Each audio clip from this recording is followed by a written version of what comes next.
आज का जो टॉपिक है Kepler's law of unitary motion and their deduction. Unitary motion यानी ग्रहों की गति। ग्रहों की गति। कैपलर्स तो आप जानते हो, कैपलर का नियम। डिडक्शन मतलब कैसे निकलता है, जो कैपलर ने कहा। डिडक्शन में हम दो काम करेंगे। पहला जो आज की क्लास में हम काम करेंगे, हम यूज करेंगे कैपलर्स लॉ को यूज करेंगे और कैपलर्स लॉ से न्यूटन का जो लॉ है वो निकालेंगे, न्यूटन्स लॉ ऑफ ग्रेविटेशन। और साथ ही साथ कैपलर्स के 3 लॉज हैं, उनमें से कुछ लॉज का भी प्रूफ कर लेंगे।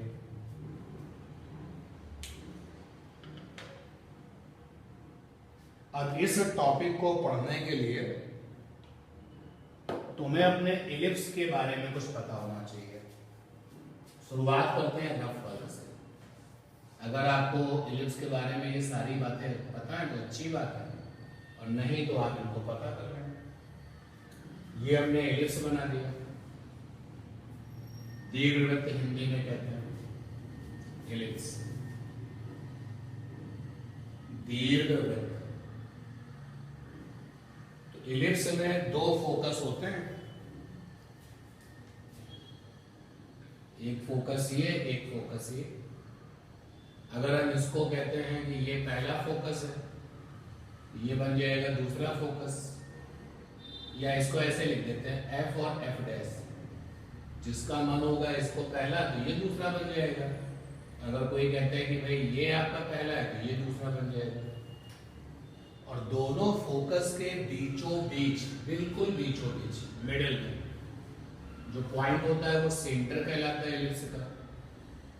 यहां पर F और F डैश फोकस है, फोकाई ऑफ इलिप्स। फोसाई भी पढ़ते हैं। जब फोकस एक से ज्यादा होते हैं तो उसका जो प्लूरल है वो फोसाई, फोकाई, आप जो भी पढ़ना चाहें। तो F और F डैश इलिप्स के 2 फोकस है। C यहां पर जो है सेंटर है इलिप्स का, सेंटर ऑफ इलिप्स है। और जरा इसको देख लो, ए और ए डैश को। तो ए डैश कहलाता है मेजर एक्सिस, मेजर एक्सिस। और मेजर एक्सिस की लंबाई को हम लोग 2a से लिखते हैं, 2 स्मॉल ए। यानी कि सी ए, क्योंकि ये सी आपका बीचों बीच होता है, तो सी ए और सी ए डैश आपस में बराबर होते हैं, ए के बराबर होते हैं। और ये जो है आपका B B dash, B B dash को माइनर कहते हैं। मेजर का मतलब होता है बड़ा और माइनर का मतलब क्या होता है, छोटा। मेजर एक्सिस की हिंदी होगी दीर्घ अक्ष, और माइनर माने छोटा, माइनर एक्सिस। और माइनर एक्सिस की जो लंबाई होती है दैट इज 2b, और cd की वैल्यू और cb डैश की वैल्यू स्मॉल b के इक्वल है। तो दीर्घवृत्त की ये सारी बात है। इसेंट्रिसिटी एक टर्म होता है स्मॉल ई, इसेंट्रिसिटी। और अगर हम गलत नहीं है तो इसको हिंदी में उत्केंद्रता कहते हैं। तो ये भी एक चीज होती है इलिप्स के पास। अब इलिप्स की जो इसेंट्रिसिटी होती है वो 1 से छोटी होती है, लेस देन 1। सही है भाई? क्यों? इलिप्स की जो इसेंट्रिसिटी है वो क्या है, 1 से छोटी है। नहीं पता तो जानो। पैराबोला जो होता है परवलय, उसकी इसेंट्रिसिटी क्या होती है, 1 के बराबर, 1 के बराबर। और सर्कल की जो इसेंट्रिसिटी है वो कितनी होती है, 0। जो वृत्त होते हैं उनकी इसेंट्रिसिटी 0। और जो हाइपरबोला है, अति परवलय है, उसकी जो एसेंट्रिसिटी होती है वो 1 से बड़ी होती है। तो ई एक फिजिकल क्वांटिटी है रिलेटेड टू इलिप्स से ही। और बाकी भी जितने भी रास्ते होते हैं, जैसे आपका अति परवलय, हाइपरबोला, परवलय, पैराबोला, सर्कल, वृत्त, इलिप्स, दीर्घवृत्त, इन सब में ये टर्म यूज होता है एसेंट्रिसिटी। और मैथमेटिक्स में आप इसको जो है 12th में 11th में पढ़ के आए। तो ये सारी चीजें इलिप्स की दुनिया से रिलेटेड है। एफ और एफ डैश इसके दो फोकस है, एक से ज्यादा फोकस होते हैं तो फोसाई या फोकाई आप जो पढ़ना चाहें। तो ये समय आपके सामने स्टैंडर्ड इलिप्स दिखाई दे रहा है, स्टैंडर्ड इलिप्स। इसकी हमें जरूरत पड़ने वाली है। दूसरा जो मतलब हम कैपलर्स लॉ में आगे बढ़े तो हम किन किन टर्म्स को यूज करेंगे, उन टर्म्स के बारे में पहले एक अपडेट ले लेते हैं। जैसे आपने देखा है कि X axis, Y axis, Z axis अगर बन जाए, ये एक्स एक्सिस है, ये वाई एक्सिस है और जेड एक्सिस भी होगा, दिखा नहीं रहे। और फिर अगर हम किसी बिंदु के किसी पॉइंट के निर्देशांक निकालें, कोऑर्डिनेट निकालें, तो 3 निर्देशांक मिलते हैं उस बिंदु के। पहले वाले निर्देशांक को कोऑर्डिनेट को x, दूसरे वाले को y, तीसरे वाले को z से लिखते हैं। तो ये जो कोऑर्डिनेट होते हैं x y z, ये कार्टेशियन कोऑर्डिनेट कहलाता है। Cartesian coordinate x y z। और ये x axis, y axis, z axis जो होता है, x axis, y axis, z axis, इनको कहते हैं Cartesian coordinate system. Coordinate system, इसके बारे में तो हम पहले भी बात कर चुके हैं, बिगिनिंग में बात कर चुके हैं ना, जब हम लोग जनरल पढ़ाई कर रहे थे बेसिक की, तो आपने इक्वेशंस बनाई थी वहां, भूले तो नहीं? तो कार्टेशियन कोऑर्डिनेट सिस्टम निर्देशाक्ष, निर्देश फ्रेम कहलाता है ये। X axis, Y axis, Z axis. जो यहां पर आपको नई बात बता रहे हैं वो ये कि अगर कोई वेक्टर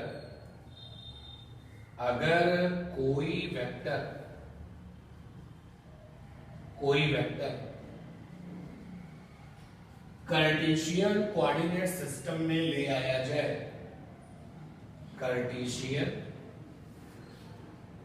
कोऑर्डिनेट सिस्टम में लाया जाए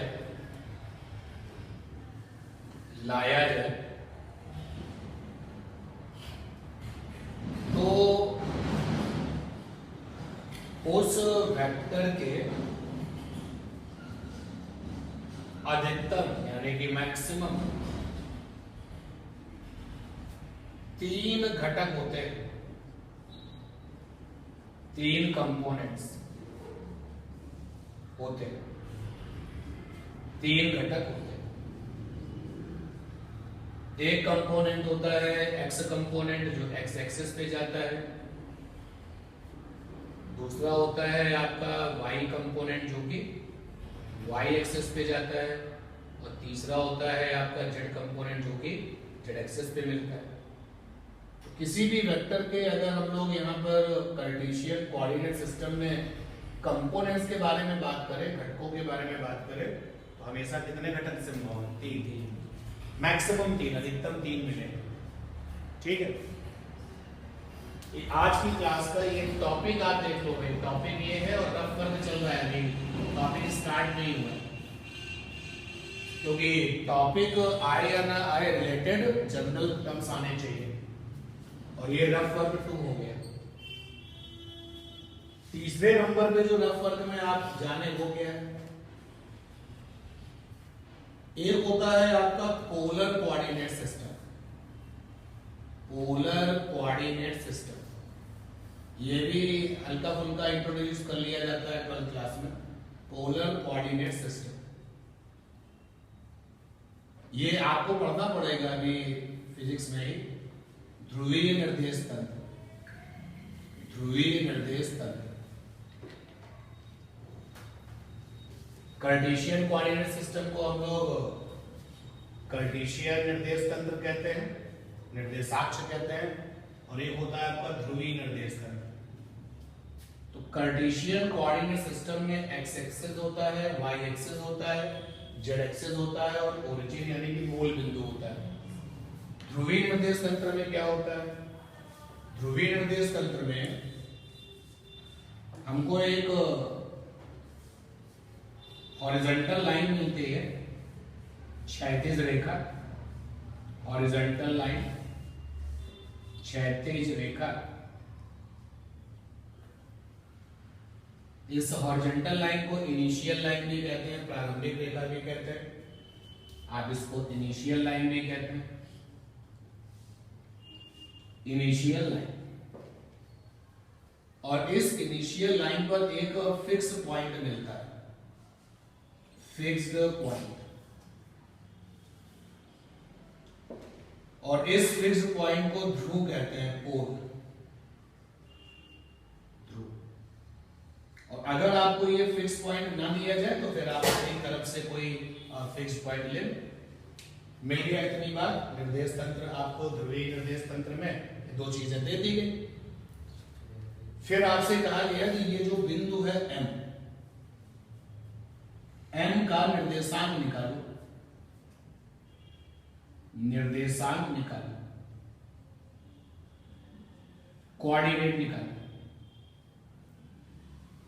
एम का कोऑर्डिनेट निकालो। लेकिन ये सारा काम जो है आप कर रहे हैं पोलर कोऑर्डिनेट सिस्टम में, कार्टेशियन में नहीं कर रहे हैं।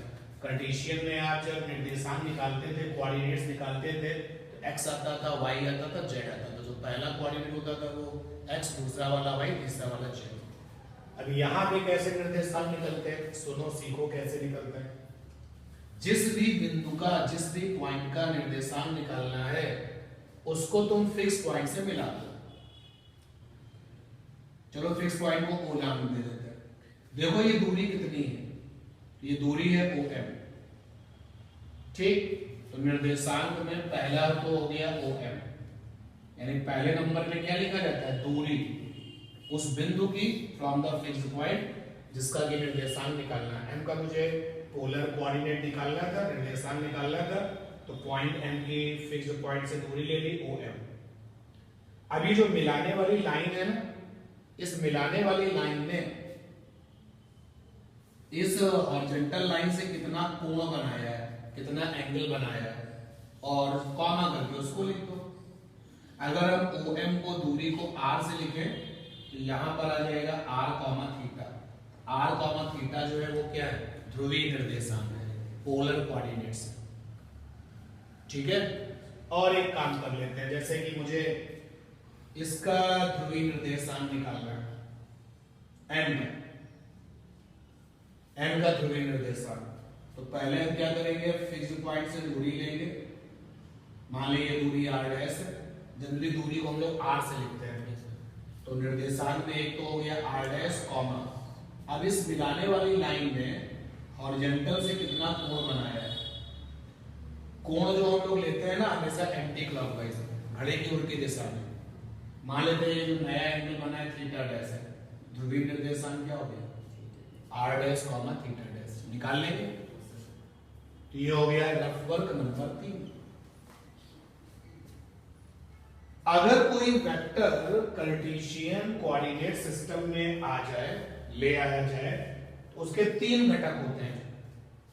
लेकिन अगर किसी वेक्टर को पोलर कोऑर्डिनेट सिस्टम में ले आया जाए, उसके 2 घटक होते हैं। उसमें से एक घटक का नाम है रेडियल कंपोनेंट और दूसरे का नाम क्या है? Transverse component. वो क्या होता है, कैसा होता है, उस पर भी बात करनी है। अब आप लोग ये फैसला करो कि ये रफ वर्क लिखना है, फोटो खींचना है तो फोटो खींच लो, ये ज्यादा अच्छा रहेगा।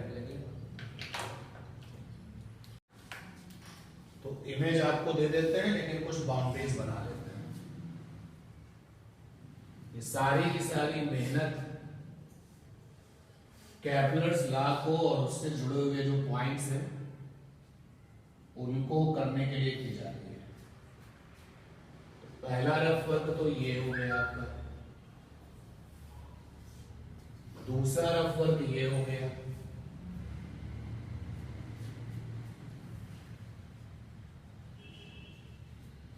और तीसरा जो रफ वर्क है वो ये हो गया। अभी तीसरा पूरा नहीं हुआ है, स्पेस की कमी है, तो देखते हैं आगे इसमें क्या है। तो बात ये हो रही थी कि जब आप पोलर कोऑर्डिनेट सिस्टम में होते हैं और किसी वेक्टर को तुमने यहां पे फंसा दिया, मतलब कि अगर किसी वेक्टर को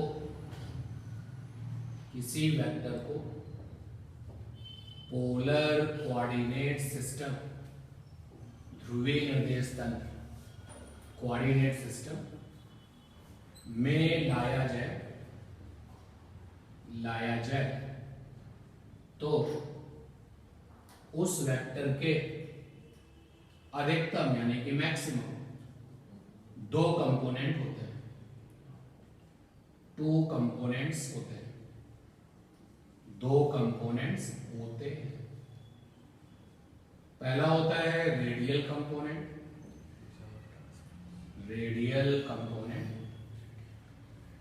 और दूसरा होता है ट्रांसवर्स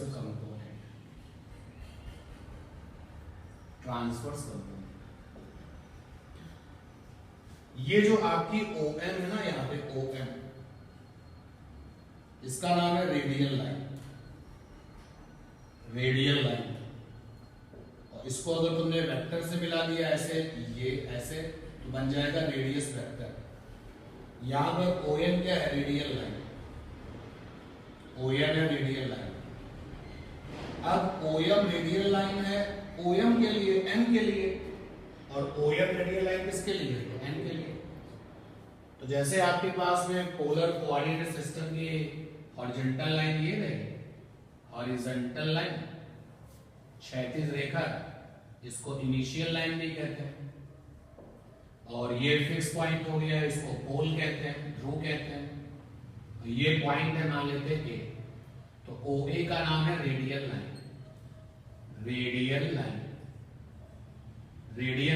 A की, इसको बोलेंगे A की रेडियल लाइन।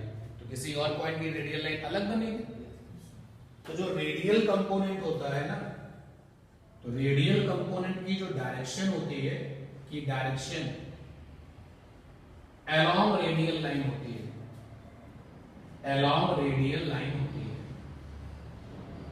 जैसे कि कार्टेशियन कोऑर्डिनेट सिस्टम में जो कंपोनेंट होता है, तो एक component along the x axis होता है, दूसरा अलोंग द वाई एक्सिस होता है, तीसरा अलोंग द जेड एक्सिस होता है। तो रेडियल कंपोनेंट की जो डायरेक्शंस होती है वो अलोंग द रेडियल लाइन होती है। अब अलोंग द रेडियल लाइन में वो OA के इधर होगी या इधर होगी, ये डिपेंड करता है सिचुएशन पर। और जो ये ट्रांसवर्स कंपोनेंट है, ये तो ट्रांसवर्स कंपोनेंट की जो डायरेक्शन है परपेंडिकुलर टू रेडियल लाइन होती है। ये सिंबल समझते हो ना, परपेंडिकुलर, लंबवत। तो मान लेते हैं, सपोज कर लेते हैं कि किसी वेक्टर का एक कंपोनेंट ये रहा, ये, इसका नाम हो गया RC, R for radial, C for component. अब पता नहीं वो कौन सा वेक्टर का हो सकता है, कि फोर्स वेक्टर हो, और एक कंपोनेंट ये हो गया, इसका नाम है TC, T for transverse, C for component. तो ये हो गया 90 डिग्री। तो आप देख सकते हो कि रेडियल कंपोनेंट की जो डायरेक्शन है रेडियल लाइन के अलोंग है। अब रेडियल लाइन के अलोंग इधर भी हो सकती है और इधर भी हो सकती है, और ट्रांसवर्स कंपोनेंट हमेशा रेडियल लाइन के साथ कैसा होता है? 90 डिग्री पर होता है। ठीक है, क्लियर ये बात? पक्का? अब एक बार फिर से हम एलिप्स को बनाते हैं। ये देखो, मैंने एलिप्स को दोबारा बनाया है। ये A डैश है, A डैश, ये B डैश है, B डैश, ये F डैश है, F डैश, ठीक। और ये C फॉर सेंटर, अगर सेंटर मूल बिंदु के साथ कॉन्साइड कर जाए, संपाती हो जाए, तो उसके कोऑर्डिनेट क्या होंगे? 0 0। ये सोच लेना कि सेंटर के कोऑर्डिनेट 0 0 है, वो गलत हो गया भाई। एलिप्स का सेंटर ओरिजिन के साथ संपाती है, कॉन्साइड हो गया, तो फिर सेंटर के जो कोऑर्डिनेट है वो क्या होंगे? 0 0। अच्छा जरा देखिएगा, एक लाइन हम बना रहे हैं, ये इस लाइन को नाम दे देते हैं L1 L2, और एक लाइन बना रहे हैं ये, इसको नाम दे देते हैं L1 डैश L2 डैश। तो ये जो L1 L2 है ना, ये कहलाता है लेटस रेक्टम, लेटस रेक्टम। और वैल्यू के मामले में L1 डैश L2 डैश और L1 L2 जो है कैसे होते हैं? बराबर होते हैं, ठीक है ना, लेटेस्ट रेक्टम कहलाता है। तो अगर हम फोकस से यहां तक की लेंथ को छोटा L माने, तो ये भी क्या हो जाएगा? छोटा L नीचे भी, और सिमिलरली उधर भी। तो लेटेस्ट रेक्टम की लंबाई क्या हो जाएगी? 2L, ठीक है ना। और L की वैल्यू कितनी होती है? b²/a। यहां पे देखो, फिर से लिखता हूं कि लेटस रेक्टम लेंथ बराबर होता है 2L, और L की वैल्यू होती है 2b²/a। b तो मैं बता दिया था मैंने, b क्या था? माइनर एक्सेस का आधा, हाफ ऑफ माइनर एक्सेस। अरे यार आपको पता था ना, ये b है, ये b है, तो a आपको बता चुका हूं, मेजर एक्सेस का आधा। तो ये लेटेस्ट रेक्टम जो है आपका वो ये। अच्छा अगर हम 2L ना लेके L ले लें आधा, तो इस L को क्या बोलेंगे? आधी लेटेस्ट रेक्टम। आधी माने semi, semi latus rectum. Done. तो L की वैल्यू कितनी होगी? b²/a। ठीक है ये बात। अब जरा देखो, एक महारथी क्या करता है, एक ऑब्जर्वर कहता है कि हम पीसीएस में चलेंगे, पोलर कोऑर्डिनेट सिस्टम में चलेंगे। तो मैंने पूछा कि ठीक है, अगर तुमको पोलर कोऑर्डिनेट सिस्टम लेना है तो पहले तो हॉरिजॉन्टल लाइन बताओ कहां है। तो उसने कहा कि ये जो तुम्हारी मेजर एक्सिस है ना, ये मेजर एक्सिस जो है तुम्हारी, मैं इसको हॉरिजॉन्टल बना रहा हूं। ये देखिए, हॉरिजॉन्टल लाइन, हॉरिजॉन्टल लाइन। कोई कैंडिडेट क्या करता है कि एलिप्स को पोलर कोऑर्डिनेट सिस्टम में देखता है, ठीक है ना। तुमने जो देखा था, तुमने अपने 12th क्लास में जो मैथ बेस को देखा था, वो किसमें देखा था? कार्टेशियन में देखा था। तो तुम्हारा एलिप्स कहाँ रहता था? X axis, Y axis, Z axis के बीच में रहता था कहीं। अब हम इस एलिप्स को कहाँ देख रहे हैं? पोलर कोऑर्डिनेट सिस्टम में देख रहे हैं। तो पोलर कोऑर्डिनेट सिस्टम में देखने का तरीका क्या है कि आपके पास जो पोलर कोऑर्डिनेट सिस्टम है, अपने एलिप्स को उठा के वहां रख दो। और दूसरा तरीका क्या है? ये एलिप्स बना हुआ है और सोचने वाले से पूछ लो कि वो क्या सोच रहा है।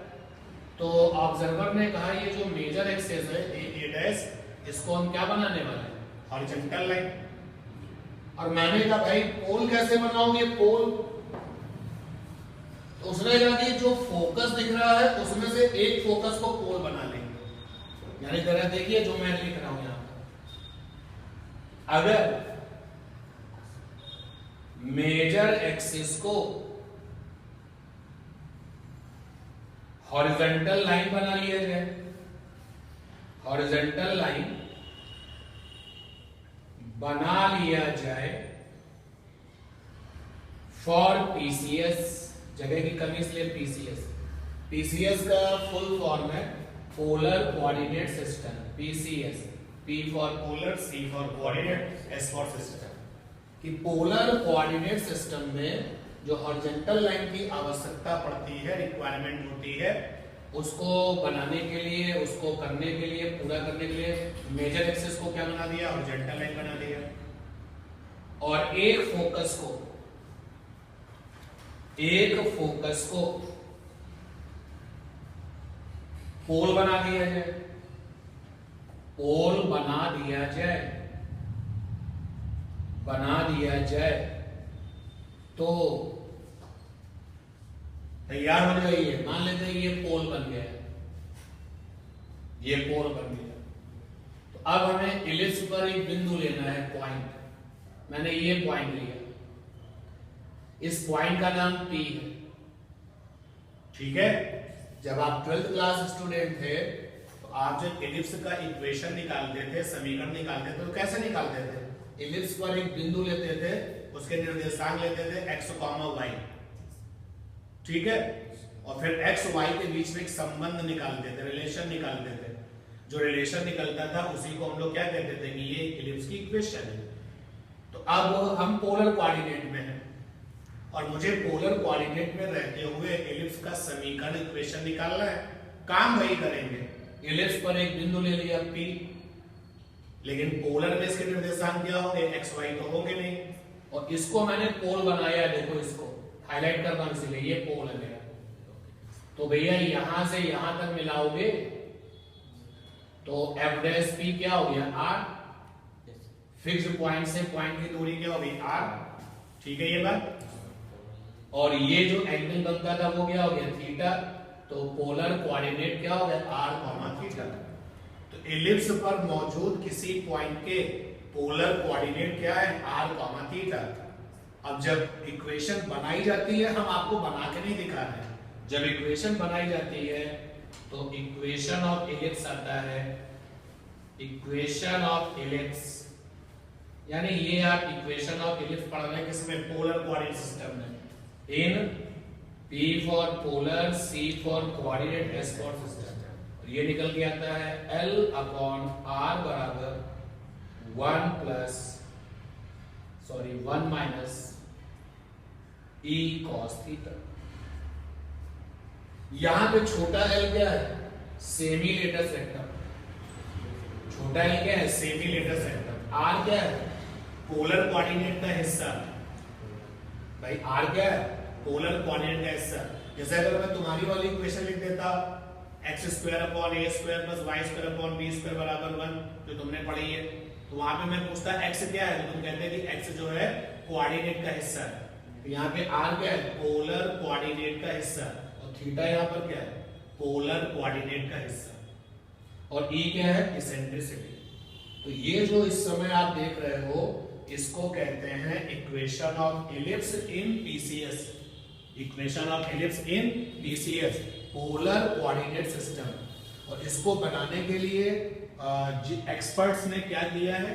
जो मेजर एक्सिस थी उसको हॉरिजॉन्टल लाइन में तब्दील कर दिया है, चेंज कर दिया है। और जो कोई एक पोल चाहिए ना, फिक्स पॉइंट चाहिए आपको यहाँ पर, तो फिक्स पॉइंट कैसे लाओगे? तो एक्सपर्ट्स ने कहा कि दो फोकस है, इसी एक को हम क्या बना देते हैं? पोल। उसके बाद में उसने इलिप्स पर एक पॉइंट लिया जिसके निर्देशांक क्या थे? r, theta.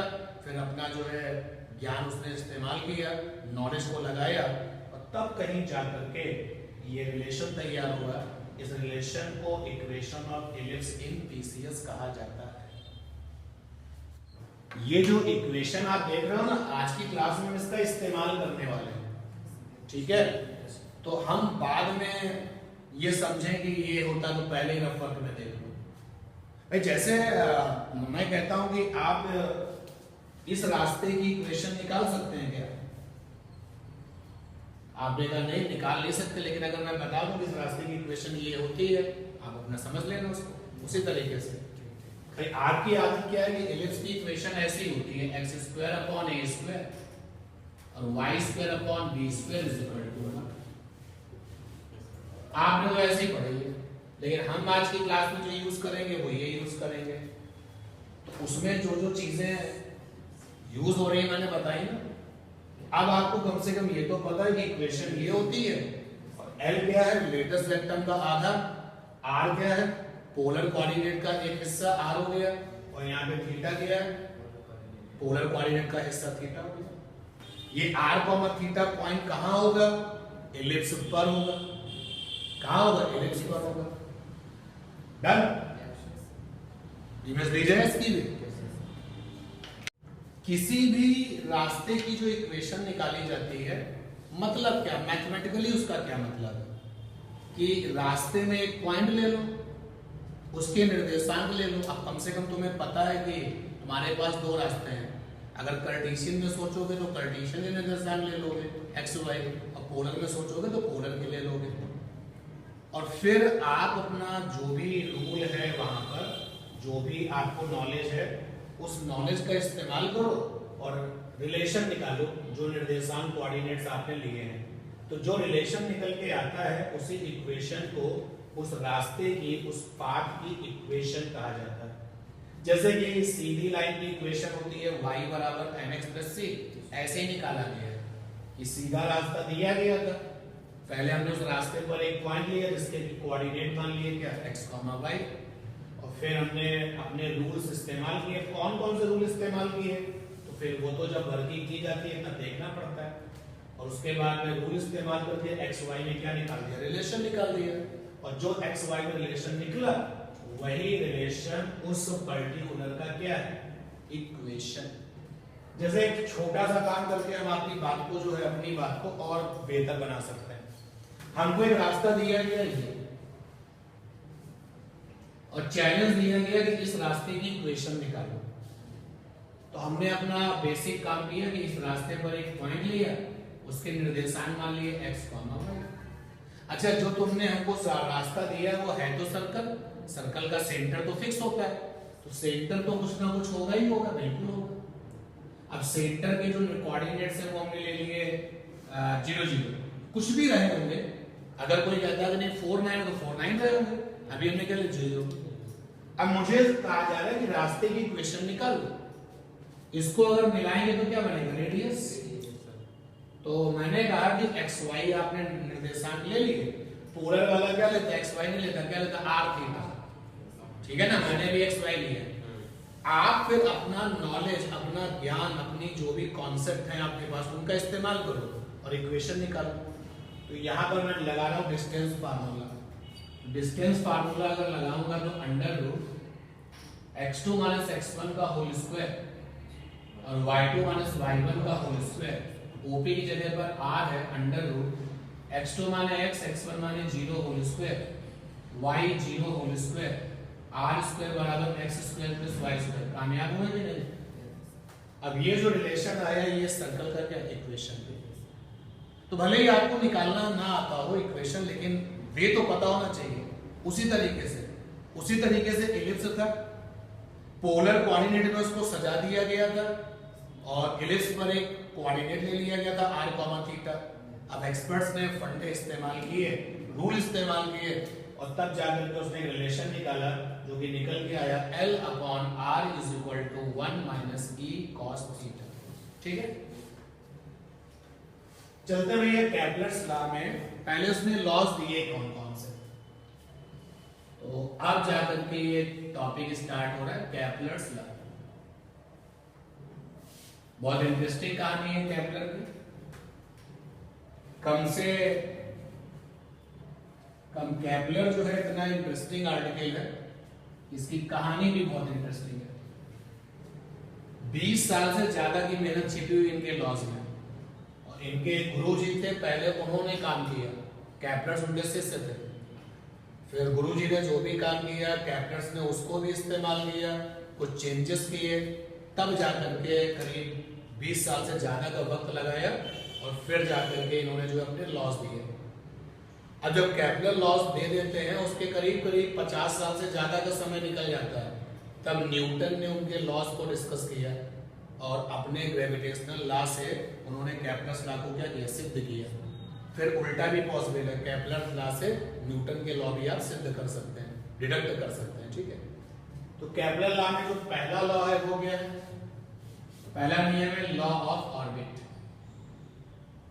पहला नियम ये है लॉ ऑफ ऑर्बिट। क्या है लॉ ऑफ ऑर्बिट? ये ऑर्बिट नियम ये कहता है कि जितने भी आपके प्लैनेट्स हैं वो सन के चारों तरफ इलिप्टिकल पाथ पर चक्कर लगाते हैं, जबकि इनके पहले जो गुरुजी थे इनके, वो ये कह रहे थे कि नहीं सर्कुलर पाथ पर चक्कर लगाते हैं। तो उन्होंने उसको थोड़ा सा क्या किया, सही किया। जितने भी प्लैनेट्स हैं सूर्य के चारों तरफ एक इलिप्टिकल पाथ पर दीर्घवृत्ताकार कक्षा में चक्कर लगाते हैं, और जो सूर्य होता है वो किसी एक फोकस पर स्थित होता है। दो फोकस होते हैं ना, तो सन किसी एक फोकस पर स्थित होता है। तो हेडिंग डालिए कैप्टर्स लॉ और पहला वाला लॉ है लॉ ऑफ ऑर्बिट।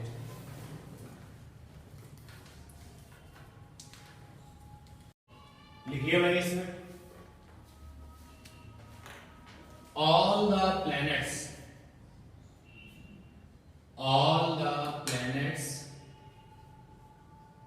मतलब ग्रह, all का मतलब सभी, all the planets revolve माने चक्कर लगाना, revolve माने चक्कर लगाना, all the planets revolve around the sun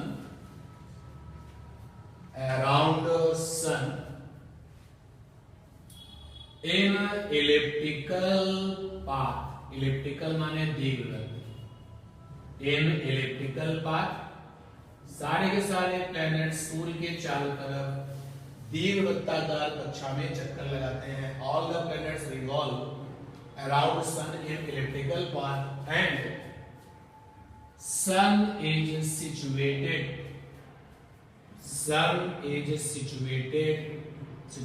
माने स्थित होना, sun is situated at one of two foci of path, and sun is situated at one of two foci of path। मतलब ये हो गया कि अगर मैं एक पाथ बना दूं इलिप्स वाला, दो फोकस है, फोकाई कहना है, फोसाई कहना, जो आप कहना चाहे। मान लेते हैं यहां पर सन है, ये सन है, ये सन है, तो कह रहा है कि जितने भी प्लैनेट्स हैं सभी के सभी प्लैनेट्स जो है इलिप्टिकल पाथ पर चक्कर लगाएंगे और दो फोकस में से किसी एक फोकस पर सन होगा और सारे के सारे प्लैनेट जो पाथ बनाते हैं वो कौन सा होता है? मान लेते हैं कि ये हमारा कोई प्लैनेट है, प्लैनेट माने ग्रह, ये ग्रह हो गया। अब सन को और प्लैनेट को मिलाने वाली रेखा, अगर आपने इसको वेक्टर से मिला दिया, ध्यान रखो इधर क्या सिचुएशन आ चुकी है। ये देखिए, ये हमारी हॉरिजॉन्टल लाइन,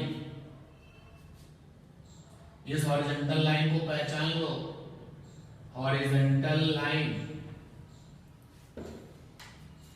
और ये जो है ना, ये पोल है, यानी पीसीएस वालों ने अपना काम शुरू कर दिया है, यानी उन्होंने ये सोचना शुरू कर दिया है कि इस पूरी कहानी में जो सन है वो कहां पर स्थित है? पोल पर। वैसे तो इलिप्स के हिसाब से वो एक फोकस पर स्थित है, तो यहां पर ये स्थित है मिलाने वाली लाइन। इस लाइन को हम लोग क्या कहते थे? रेडियस वेक्टर, और यहां से यहां तक की दूरी को क्या लिखते थे? आर। इस एंगल को क्या लिखते थे? Theta, R comma theta. इस समय जिस प्लैनेट को, जिस ग्रह को हमने लिया हुआ है उसके पोलर कोऑर्डिनेट क्या है? R comma theta. ठीक, दूसरा जो इनका नियम है वो क्या कहलाता है? तो आप हेडिंग डालो, अभी डायग्राम मत बनाना, उसी में बना लेना। Law of constant areal velocity, law of constant areal velocity, law of constant areal velocity, law of constant areal velocity. ये नियम क्या कहता है? ये नियम ये कहता है कि ग्रह को सूर्य से मिलाने वाली रेखा, तो भाई ग्रह को सूर्य से मिलाने वाली रेखा का नाम क्या होगा? Radius vector.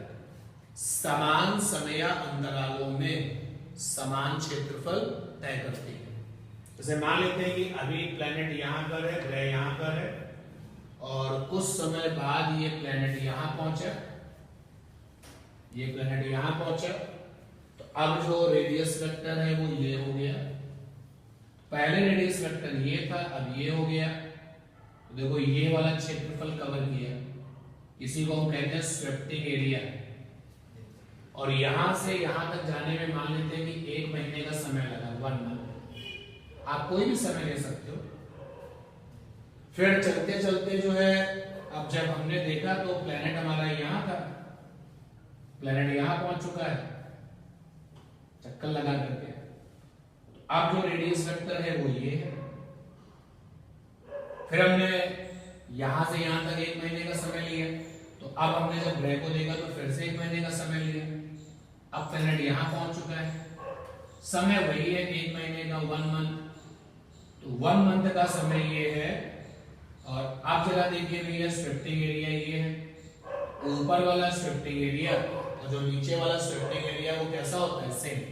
समान समय अंतरालों, मंथ आपने क्या लिया 1, तो हर 1 महीने में जो एरिया की स्विफ्टिंग होगी वो कैसे होगी, सेम होगी। और अगर हम एरिया को लिखें डेल्टा ए से, कैलकुलस में डीए से, और उस समय को ले लें जिससे हमने काउंटिंग की है, उस समय को ले लें dt, कैलकुलस के पॉइंट ऑफ व्यू से डीए बहुत छोटा सा एरिया है, dt आपका छोटा सा टाइम है, तो ये हो गया एरिया स्विफ्टिंग, ये हो गया टाइम, तो ये क्या बन गया, एरियल वेलोसिटी। तो ये जो एरियल वेलोसिटी है, एरियल वेलोसिटी वो होगी da by dt। और ये कैसी है, कांस्टेंट है। शर्त कौन सी है, शर्त ये है कि आपका जो समय काउंट करने का तरीका वो कैसा होना चाहिए, सेम। अब क्लास में कुछ लोग ये कहते हैं कि हम तो 10-10 सेकंड में काउंटिंग करेंगे। हाँ ठीक है, हर 10 सेकंड में स्विफ्टिंग एरिया कैसा है, सेम। किसी ने कहा हम तो 30-30 सेकंड का काउंटिंग करेंगे, तो 30 सेकंड में एरिया क्या आएगा, सेम। ऐसा मत कर देना कि पहले तो तुमने 10 सेकंड में काउंट किया और बाद में तुमने 20 सेकंड में काउंट किया, तो ऐसा मत करना, ठीक है ना। फिर से पूरा रूल सुन दो, क्या है सेकंड वाला। ग्रह को सूर्य से मिलाने वाली रेखा समान समय अंतराल में समान क्षेत्रफल तय करती है, और इसको हम लोग कहते हैं क्षेत्रीय चाल, एरियल वेलोसिटी, ठीक है। अब जब इसको इंग्लिश में लिखाएंगे तो कैसे लिखाएंगे, हम लिखाएंगे कि रेडियस वेक्टर, हिंदी क्या होगी, ग्रह को सूर्य से मिलाने वाली रेखा, रेडियस वेक्टर स्वेप्ट, स्वेप्ट माने झाड़ू लगाना, swept equal area in equal interval of time, मतलब एरियल वेलोसिटी कैसी है, कांस्टेंट। तो हेडिंग डाल दी आपने, देखिए radius vector, radius vector bracket में, अगर आपको लगता है लिखना है तो लिखना, रेडियस वेक्टर का मतलब है, लिख लो ब्रैकेट में, ग्रह को सूर्य से मिलाने वाली रेखा, प्लेनेट को सन से मिलाने वाली रेखा, ये ब्रैकेट में लिखना है भाई, प्लेनेट को सन से मिलाने वाली रेखा, इसी को कहते हैं रेडियस वेक्टर। तो मैं वापस बोलता हूं, रेडियस वेक्टर ब्रैकेट में वो बात जो मैंने लिखी कही, ठीक है, ब्रैकेट क्लोज कर दो भाई। स्वेप्ट, SWEPT, स्वेप्ट मतलब झाड़ू लगाना, radius vector swept equal area, radius vector swept equal area, equal area पे अंडरलाइन करो, radius vector swept equal area in equal interval of time, in equal interval of time, radius vector swept equal area in equal interval of time, in equal interval of time.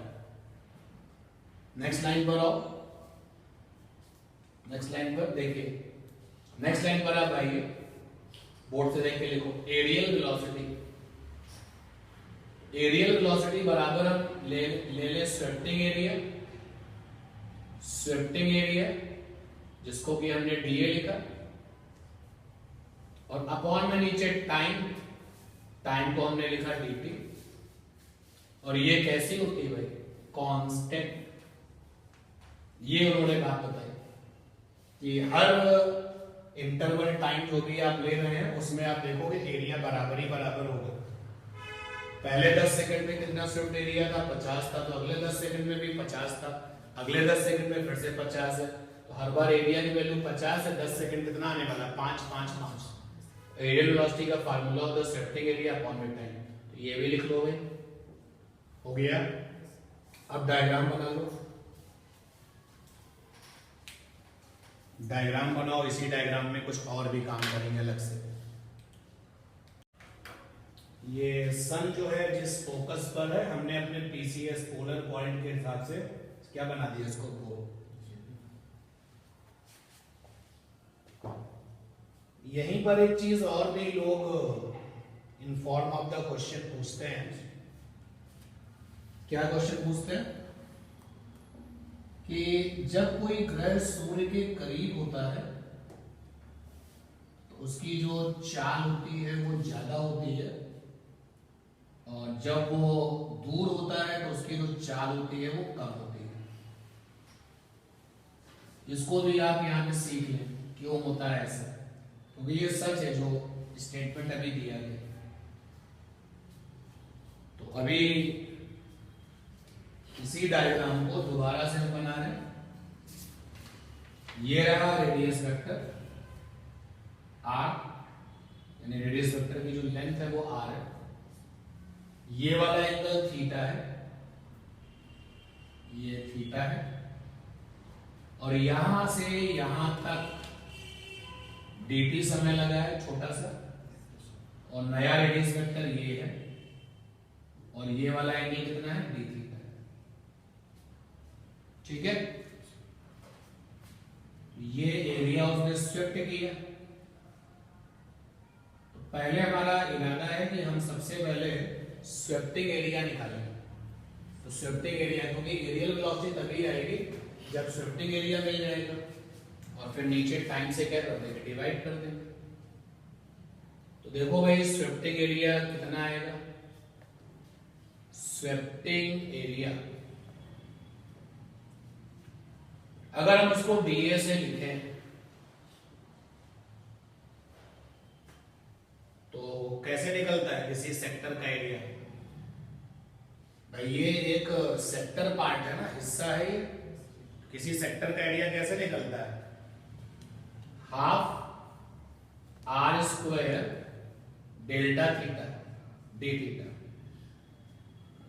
याद है या नहीं याद है। वैसे भी मैं आपको जो है बता चुका हूं, ये पूरा मैंने एरिया निकाला था, फिर भी इसको जनरल में जरा सोचते हैं। जैसे हमारे पास में एक सेक्टर है, एक हिस्सा है, ये इसका एरिया चाहिए, तो एरिया बराबर होता है हाफ, और ये डिस्टेंस, ये वाली डिस्टेंस, ये डिस्टेंस का स्क्वायर, और ये जो आपकी आर्क लेंथ होती है जिसको चाप कहते हैं, उसने यहाँ पे कितना एंगल बनाया है, थीटा। इसी मेथड से आपको सर्कल के एरिया का फार्मूला मिलता है। जैसे देखिए, अगर कभी सेक्टर पूरा होकर सर्कल बन जाए, तो ये पूरा पूरा सर्कल बन गया। एरिया का फार्मूला होता है हाफ डिस्टेंस का स्क्वायर, और देखिए यहां पर जो है सर्कल पूरा पूरा बना, तो सेंटर पे कितना एंगल बनेगा, 2 पाई 360। तो 360 का रेडियन कितना हो जाएगा, 2 पाई। यहाँ पे 2 पाई लिखोगे, 2 कैंसिल कितना आ गया, पाई आर स्क्वायर। तो सेक्टर का जो एरिया, ये हिस्सा ही तो बना हुआ है। तो किसी सेक्टर का, किसी हिस्से का एरिया कैसे निकलता है। अब एक क्वेश्चन तुम यहाँ कर सकते हो, यहाँ डिस्टेंस अलग होगी या यहाँ डिस्टेंस अलग होगी। तो ये जो dt टाइम है ना, ये बहुत छोटा है, और जब टाइम बहुत छोटा लोगे तो बाद वाला डिस्टेंस और पहले वाला डिस्टेंस लगभग लगभग क्या होंगे, बराबर। जैसे अगर मैं आपको ये बात समझाने के लिए एक बार डायग्राम बना लूं, ये देखिए यहां पर था प्लेनेट, और बस वो यहां पहुंचा है, तो दोनों आर कैसे होंगे, बराबर होंगे ना लगभग। तो dt टाइम कैसा, बहुत छोटा है, और dt टाइम बहुत छोटा है, तो ये वाली जो वेक्टर लेंथ है और ये वाली जो वेक्टर लेंथ है वो कैसे होगी, बराबर। तो मैंने लिखा हाफ, और आर स्क्वायर है डिस्टेंस का स्क्वायर, दोनों डिस्टेंसेस कैसी हैं, बराबर। और इस आर्क ने, जो आर्क है वो कितना एंगल बना रहा है, d थीटा, लिख दिया। ठीक, अब अगर हम यहां से dt से डिवाइड कर लें, तो dA बाई dt बराबर half R square d theta by dt। और केपलर का सेकंड लॉ कहता है ये क्या है, कांस्टेंट है, तो भैया ये बराबर हो गया कांस्टेंट लॉ के हिसाब से। अब इसको ले रहा हूं भाई, तो half R square D theta by dt is equal to हो गया कांस्टेंट, अगर हमें T2 को यहां भेज दें तो r square D theta by D T बराबर हो गया 2 इंटू कॉन्स्टेंट, और ये कांस्टेंट में 2 से मल्टीप्लाई करोगे क्या बनेगा? कांस्टेंट। ये आ गया r square D theta by D T बराबर हो गया h। h हमने एक कांस्टेंट मान लिया। अब मुझे ये बात पता हो गई कि जो डिस्टेंस का स्क्वायर है और D theta by D T है, इनका जो प्रोडक्ट है वो कैसा होता है? कांस्टेंट। क्लियर? एक बार ये डायग्राम बना करके इस पूरी वर्किंग को लिख लो। आगे हम यूज करने वाले हैं इसको उसी लॉ नंबर सेकंड में, अलग से नहीं, लॉ नंबर सेकंड में। या मेरे एरिया भी आप निकालना सीख चुके हो। एक बात और यहाँ पे आपसे क्वेश्चन के फॉर्म में रहती है, पूछ ली जाती है कि अगर ग्रह सूर्य के पास होगा चाल ज्यादा होगी, सूर्य से दूर होगा तो चाल कम होगी। मान लेते हैं ग्रह की चाल b है, इसी डायग्राम में थोड़ा सा अपडेट कर लेना b। तो देखो हम लोग जानते हैं कि यहाँ पर जो फोर्स है वो सेंट्रल फोर्स है। सन और ग्रह के बीच में जो फोर्स है वो कैसा है? ग्रेविटेशनल, ठीक है, सेंट्रल फोर्स है। और जहां सेंट्रल फोर्स होते हैं वहां पे कोणीय संवेग कैसा होता है? कांस्टेंट है। तो भैया कोणीय संवेग यानी कि एंगुलर मोमेंटम L बराबर कांस्टेंट होता है सेंट्रल फोर्सेस की दुनिया में। कोणीय संवेग कैसे निकलता है? m into V into R. m माने द्रव्यमान, v माने चाल, r माने दूरी, बराबर कांस्टेंट। यहां से v बराबर आ गया कांस्टेंट अपॉन mr। देखो ये तो कांस्टेंट है बेटा भाई। अगर ग्रह यहां से यहां चला जाएगा तो द्रव्यमान थोड़ी ना बदलेगा, लेकिन दूरी बदलेगी लगातार। कभी वो पास होगा, कभी वो दूर होगा। इलेक्ट्रिकल पाथ में जब चक्कर लगाएगा तो मान लीजिए ये ग्रह पहले यहाँ है तो सबसे ज्यादा दूरी है, उसके बाद ये यहाँ पहुंचा तो सबसे कम दूरी है। तो ये कांस्टेंट बाई m तो कांस्टेंट हो गया। हटाओ इसको, v प्रोपोर्शनल 1/r। क्या सीखने को मिल रहा है? दूरी जब कम है, इफ r कम तो v क्या है? ज्यादा। अगर r ज्यादा होगा तो v क्या होगा? कम। क्या सीखने को मिला? r का मतलब जब प्लैनेट सन के करीब होता है तो चाल क्या होती है? ज्यादा। और जब प्लैनेट सन से दूर होता है तो चाल क्या होती है? कम। ठीक, कंप्लीट कर लीजिए इसको। जब प्लैनेट सन के करीब है तो चाल ज्यादा है, जब प्लैनेट सन से दूर है तो चाल कम है। दूरी बढ़ती जाती है तो चाल घटती जाती है प्लैनेट की, और अगर दूरी घटती जाती है तो प्लैनेट की चाल भी बढ़ती जाती है।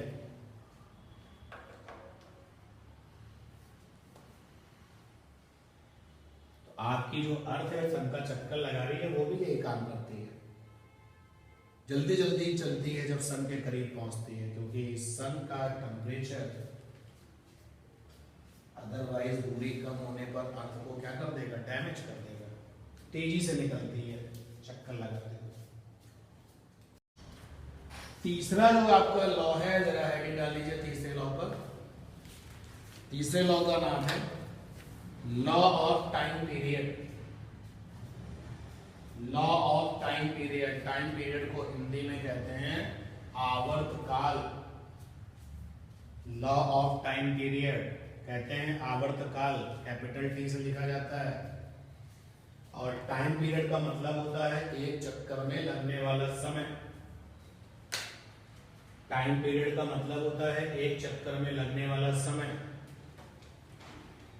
तो केपलर का जो तीसरा लॉ है वो क्या कहता है भैया? देखिए, square of time period, square of time period. तो टाइम पीरियड को कैपिटल टी से लिखा जाता है, उसका स्क्वायर यानी वर्ग कर दीजिए। आप आवर्तकाल का वर्ग कर दीजिए। तो केपलर कहता है कि square of time period proportional होता है क्यूब ऑफ